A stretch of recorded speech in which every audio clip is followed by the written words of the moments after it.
The age of Titans was vast, but no reign is eternal. From the shadows of fear, Zeus emerged, guided by wisdom and armed with thunder. Allies gathered, weapons forged, and the drums of war thundered across the cosmos. The time had come for the greatest battle in myth: Titan against Olympian, father against son, chaos against order. As years passed, the hidden youth of Crete grew into a god whose very presence seemed to bend the world. Zeus was no longer a secret child, but a being of immense power, poised at the edge of destiny. Yet raw strength alone could not topple Cronus, for the Titan king ruled through cunning as well as fear. To confront him required wisdom sharper than the sickle that had felled Uranus and deeper than the fathomless seas. Fate then guided Zeus to Metis, daughter of Oceanus and Tethys, a Titaness of profound wisdom.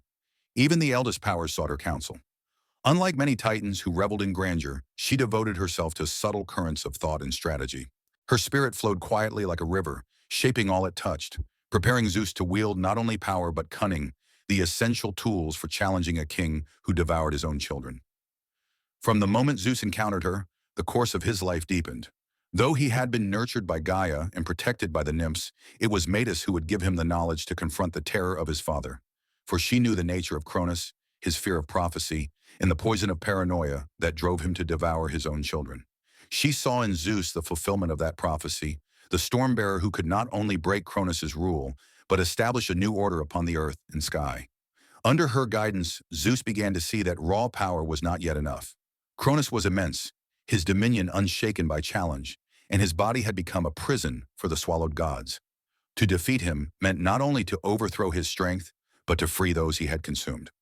Without his siblings, Zeus could not hope to secure lasting victory, for they too bore within them the essence of divinity. Alone he was a storm. United with them, he would be the cosmos. Metis revealed the path. Using herbs of the earth, waters of hidden springs, and the essence of stars, she crafted a potion of profound wisdom. This draught would compel Cronus to release what he had swallowed, striking his body with reversal and restoring the gods trapped within him. As Zeus watched Metis weave her craft, destiny sharpened within him. For the first time he saw his rebellion clearly, not a battle of rage, but a liberation born of cunning. Cronus would fall not only to Zeus's storm, but to the inescapable force of wisdom. When the potion was ready, Metis entrusted it to Zeus. It shimmered with a light both gentle and terrible, embodying creation and destruction. To free his siblings would summon a war that could rend heavens and earth, yet hesitation was impossible. Cronus's tyranny could not endure. Zeus carried the potion as both burden and promise. The hidden years had ended. Secrecy was no longer possible. The moment to confront his devouring father had arrived. The air thickened with anticipation, for the storm within him, long restrained, could no longer be contained. Destiny awaited, and with it, the reckoning of gods. Metis did not send him forth without counsel. She taught Zeus the art of patience, showing that victory is not seized in haste, but woven like a net around its prey. She warned of the chaos that would follow Cronus's fall, for toppling a king of the cosmos would shake the foundations of all existence. She reminded him that true rule demanded more than conquest. It required bearing justice and binding what had been broken. Thus Zeus departed, his path no longer hidden, but lit by destiny's fire. The potion rested in his hand. The storm swelled in his heart, and Metis's wisdom guided each step. The cavern of Crete, once his sanctuary, became memory, for he now walked toward Cronus's throne. The earth trembled as he advanced. The heavens grew restless, clouds thickening as though to herald the upheaval. In the depths of Tartarus, the imprisoned Hecatonchirus stirred, sensing the awakening of fate.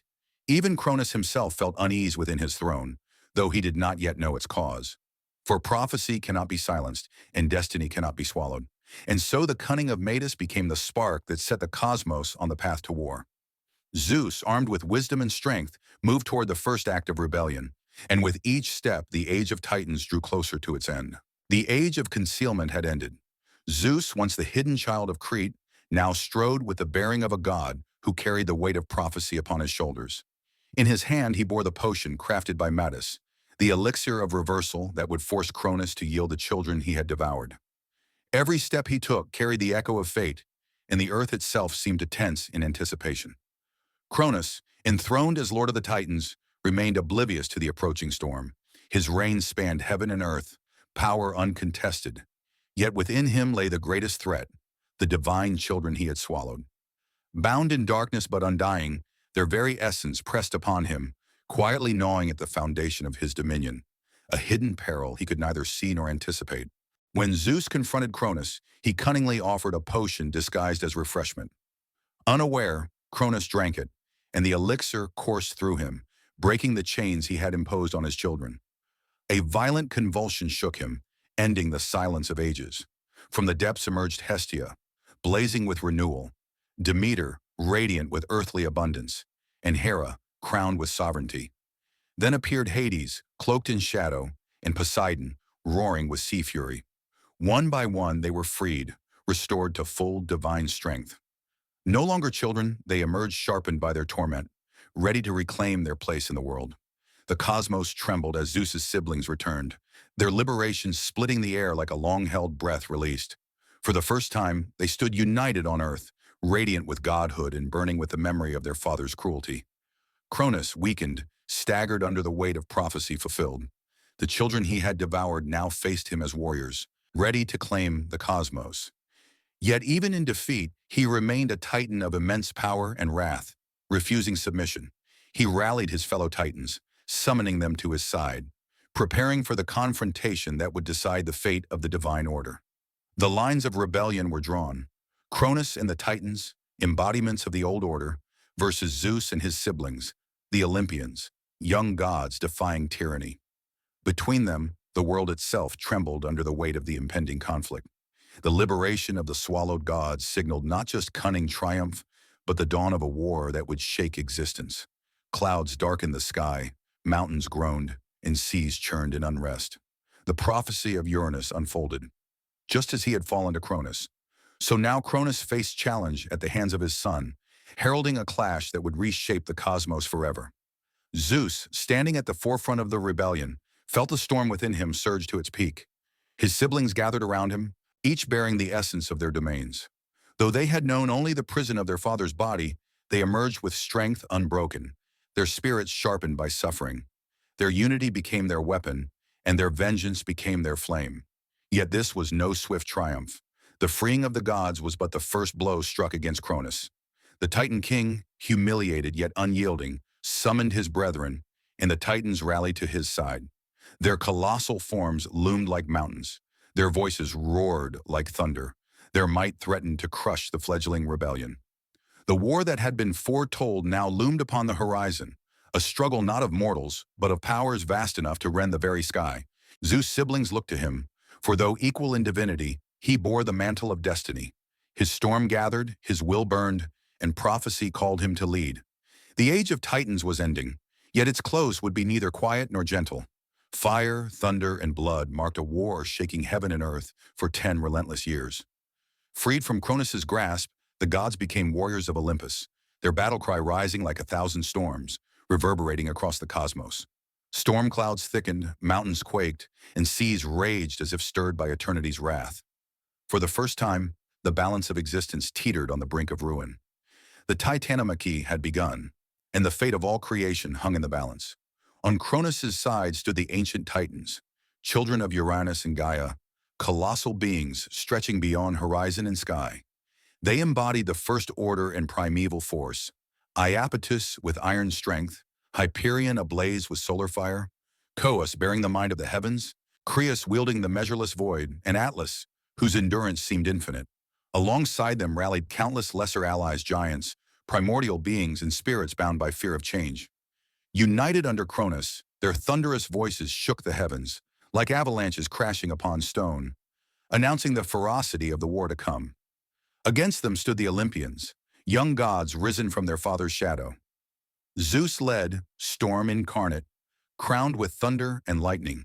Beside him, Poseidon, lord of oceans, could summon whirlpools and earthquakes with his trident. Hades wielded underworld shadows, his unseen dominion striking fear even in immortals. Hera, regal and indomitable, embodied sovereignty, bending order to her will. Demeter carried the harvest, life force of the earth, her wrath able to turn abundance into famine. Hestia, fire of hearth and home, offered flames both gentle and consuming, a symbol of continuity amid chaos. Together they faced the Titans, their unity and divine strength challenging the ancient order, ready to reshape the cosmos in the war to come. The first clash shook the pillars of the cosmos. The Titans advanced like living mountains, hurling boulders torn from the bones of Gaia herself. Their roars filled the void, their weapons forged from the primal stuff of creation. Against them, Zeus hurled his lightning, bolts that split the sky and set fire to the very air. Poseidon struck the ground with his trident, raising tsunamis that swallowed the battlefield, while Hades opened fissures to swallow their enemies into the dark.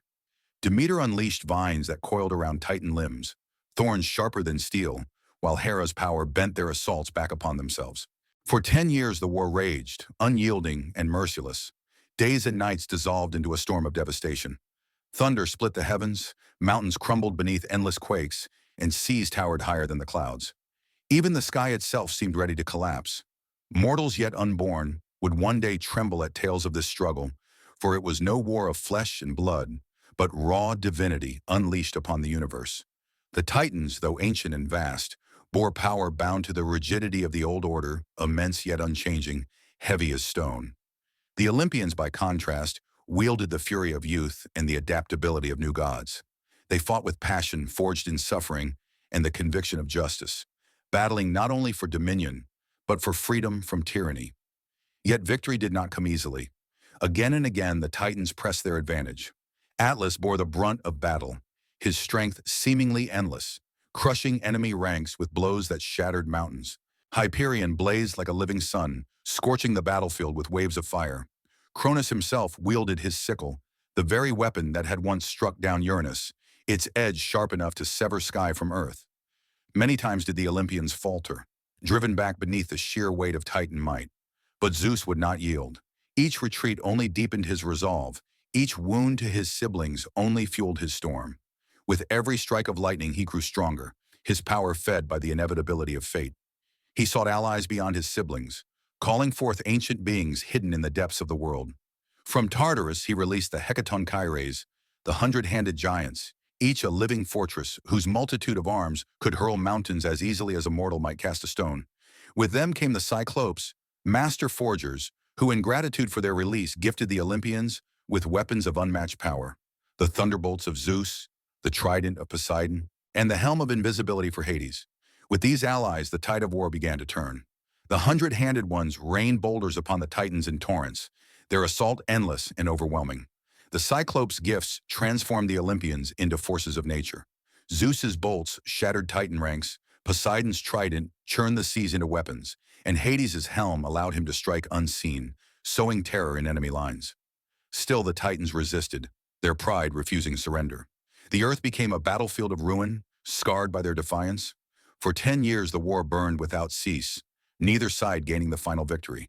The cries of Gaia filled the void, for her children tore at one another without end, and the earth bore the wounds of their wrath.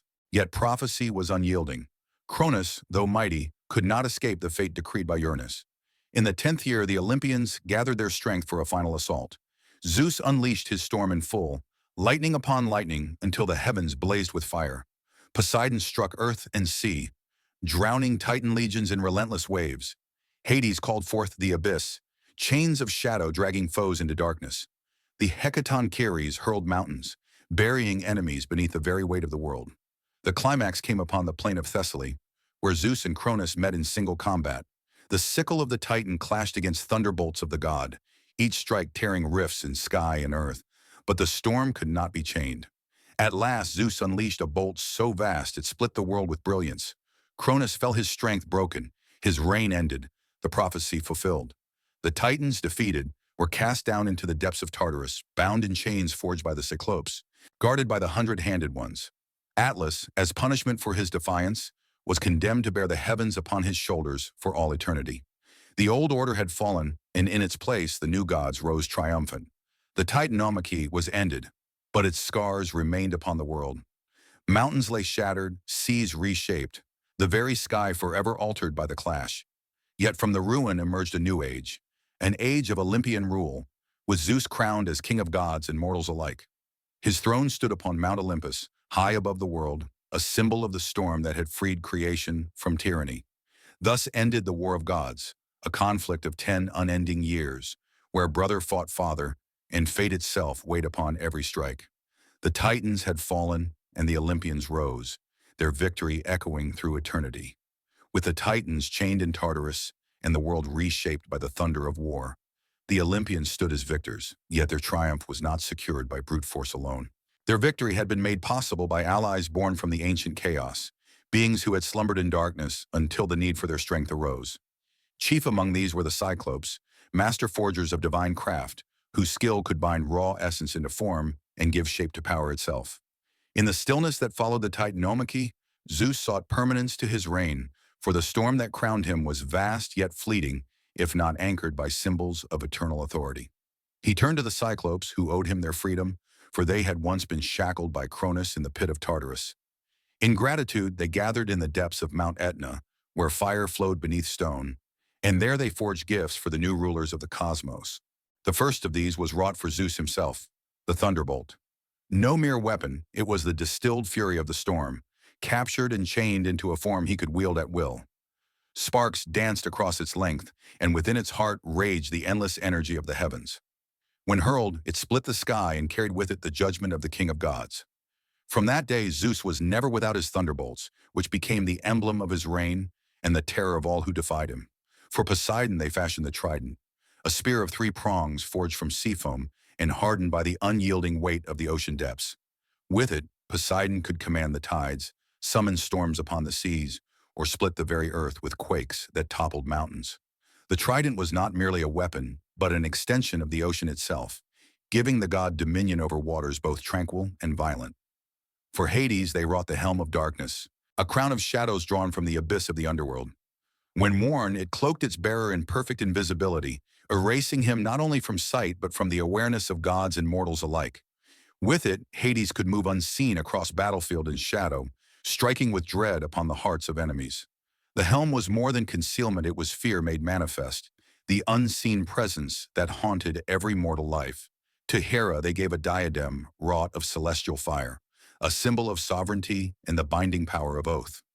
It carried with it the majesty of queenship, ensuring that none could deny her claim as goddess of marriage and protector of sacred order.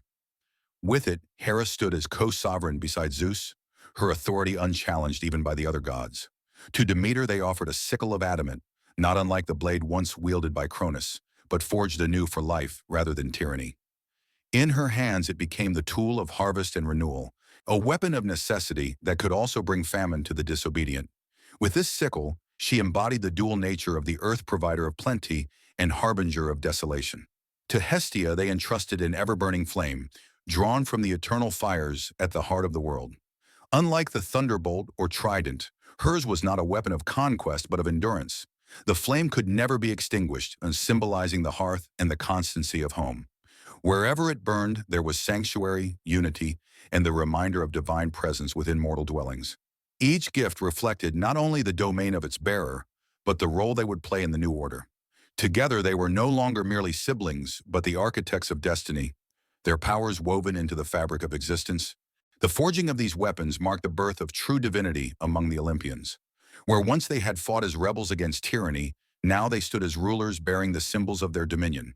The thunderbolt crowned Zeus as king of the sky, the trident secured Poseidon's command of the seas, and the helm made Hades the master of the unseen. Hera's diadem, Demeter's sickle, and Hestia's flame formed the pillars of order, sustenance, and sanctuary. In their hands, these treasures were more than tools. They were eternal truths, embodiments of the forces that govern the cosmos. The world itself recognized their authority, and the elements bent to their will. Mountains bowed before the thunder, the seas stirred at the trident's call, shadows fled the helm's bearer, and the cycle of growth answered to Demeter's blade. Mortals yet unborn would one day know these powers in myth and ritual, invoking them in prayer and sacrifice, for such was the permanence of their dominion. The Cyclopes, having fulfilled their debt, returned to their forges deep within the mountains, content to dwell in fire and stone until called upon again. The Hecatonchires, guardians of Tartarus, watched over the chained titans, ensuring that the old order could never rise again. The balance of creation had shifted, and the Olympians, armed with their divine gifts, prepared to shape the future of gods and mortals alike. Thus, the forging of the sacred weapons sealed the victory of Zeus and his kin. No longer were they merely children of Cronus, fugitives hunted by fear and prophecy. They had become the rulers of the cosmos, each crowned with a symbol of eternal power, their reign unassailable by mortal hand or titan might. And so the storm that had overthrown tyranny gave way to sovereignty, tempered by the flames of creation. The Olympians stood as the new lords of existence, their weapons gleaming with the promise and the warning of their dominion. The war raged with fire, thunder, and unyielding fury. Titans fell, mountains crumbled, and the heavens trembled. Yet in the ashes of strife, a new dawn prepared to break. For from the ruin of the old, the crown of the cosmos awaited a new master, and his name was Zeus. See you in the next story.